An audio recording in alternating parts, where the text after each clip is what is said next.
हरियाणा विधानसभा के लिए चुनाव प्रचार का आज अंतिम दिन है। हरियाणा में इंडियन नेशनल लोकदल और बहुजन समाज पार्टी मिलकर चुनाव लड़ रहे हैं। आज हम आपको रेवाड़ी जिले की स्थिति बताने जा रहे हैं। रेवाड़ी जिले में कुल 3 विधानसभा सीटें हैं। इनमें से कोसली और रेवाड़ी से बसपा चुनाव मैदान में है, जबकि एक सीट बावल की सीट पर इंडियन नेशनल लोकदल का उम्मीदवार चुनाव मैदान में है। हमने रेवाड़ी के उम्मीदवार सोमानी विजय से भी बात की और बावल के उम्मीदवार की जगह हमने इंडियन नेशनल लोकदल के जिला प्रधान डॉक्टर राजपाल यादव से बात की। नमस्कार, मैं हूं कोमल राव। आज हमारे साथ मौजूद हैं रेवाड़ी विधानसभा से बसपा के उम्मीदवार विजय सोमानी। इनसे जानते हैं क्या कुछ माहौल देख रहे हैं, क्या कुछ संभावना देख रहे हैं। सोमानी साहब, कहाँ खड़ा आपका हाथी, ये तो पता होगा। हाथी सबसे आगे चल रहा है जी, सबसे आगे चल रहा है। आज के पूरा चुनाव प्रचार आज खत्म हो जाएगा 5 बजे। हाँ जी, तो अब तक तो पता चल चुका होगा कैसा समर्थन है, क्या माहौल है। हाँ जी, हाँ। अब की बार चुनाव मैं प्रशासन को बधाई देता हूँ, जिला निर्वाचन प्रशासन को, कि उन लोगों ने बहुत अच्छे से चुनाव को मैनेज किया है। और इस चुनाव में सभी पार्टियों ने, सभी नेताओं ने और मतदाताओं ने भी और समर्थकों ने भी बड़ा धैर्य के साथ इस चुनाव कैंपेन को किया है। कहीं कोई अंतराल दुविधा नहीं आई। केवल कप्तान अजय के खिलाफ 367 एकड़ का मसला, फिर गोकलगढ़ में मार पिटाई, फिर गिंदोखर में उसको एमएलए को पूछ लिया 16 लाख रुपए कहाँ गए, तो लिपटा झपटी। मतलब अब की बार सिवाय कप्तान अजय के कहीं कोई मतलब ऐसा कोई चुनाव में व्यवधान नहीं आया।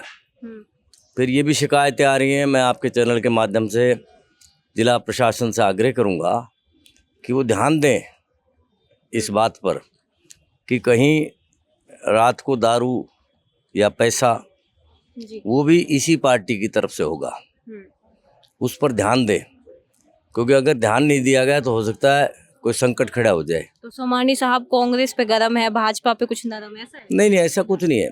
हम लोग 4 लोग बराबर के कैंडिडेट हैं, ठीक है ना। वो एक कांग्रेस का एमएलए है, एक बीजेपी का एमएलए, एक जिला प्रमुख जी, और हम हैं। उन सबको लोगों ने देख रखा है, उनको समर्थन देकर, उनको राय देकर, उनको अधिकार देकर कि उन्होंने अपना कर्तव्य कैसा निभाया जी, वो सब लोग जानते हैं। रेवाड़ी विधानसभा क्षेत्र के 2,60,000 जो मतदाता हैं, वो बहन भाई सब जानते हैं कि भाई इनकी क्षमता क्या है, इनकी कार्यशैली क्या है।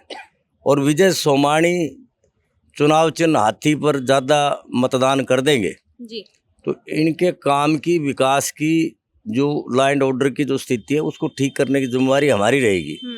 वरना ये लोग तो अपना विकास के पैसे पर निगाह है कि भाई कैसे क्या उसको सलटाया जाए। हम तो अपना जो गुजरा हुआ वक्त है इस बात का साक्षी है कि हम तो समाज हित के लिए लड़ते हैं। अभी आपने गुजरे वक्त की बात की, तो पहले हम देखते थे आप अपना नाम लिखते थे विजय सोमानी, बीच में कुछ दिन शायद विजय सोमानी भी हुआ और अब लिख रहे हैं सोमानी विजय। ये क्या पूरा मसला है? ये कुछ नहीं है, सोमानी के नाम से लोग ज़्यादा जानते हैं और विजय जब होगा, जब हाथी पे ज़्यादा बटन दबा देंगे तो विजय हो जाएंगे। अच्छा, तो अभी तो चुनाव प्रचार खत्म हो गया, क्या पूरा एरिया कवर हो गया? ये 1 राउंड हुआ, 2 राउंड हुआ? नहीं साहब, मैंने तो 3 राउंड कर दिए।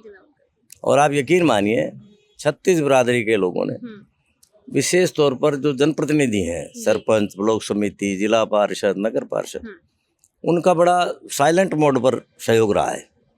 उन्होंने कहा जी हम डंडा झंडा किसी कांग्रेस बीजेपी का, किसी झाड़ू का लगाए रखे हैं, लेकिन हम वोट जो करेंगे वो 1, 2, 3 को छोड़ के 4 नंबर बटन दबा देंगे। ऐसा उन्होंने मुझे आश्वासन दिया है। और मुझे लग रहा है कि जब 8 तारीख को परिणाम आएंगे तो हाथी चश्मा लगा के सीधा चंडीगढ़ मिलेगा।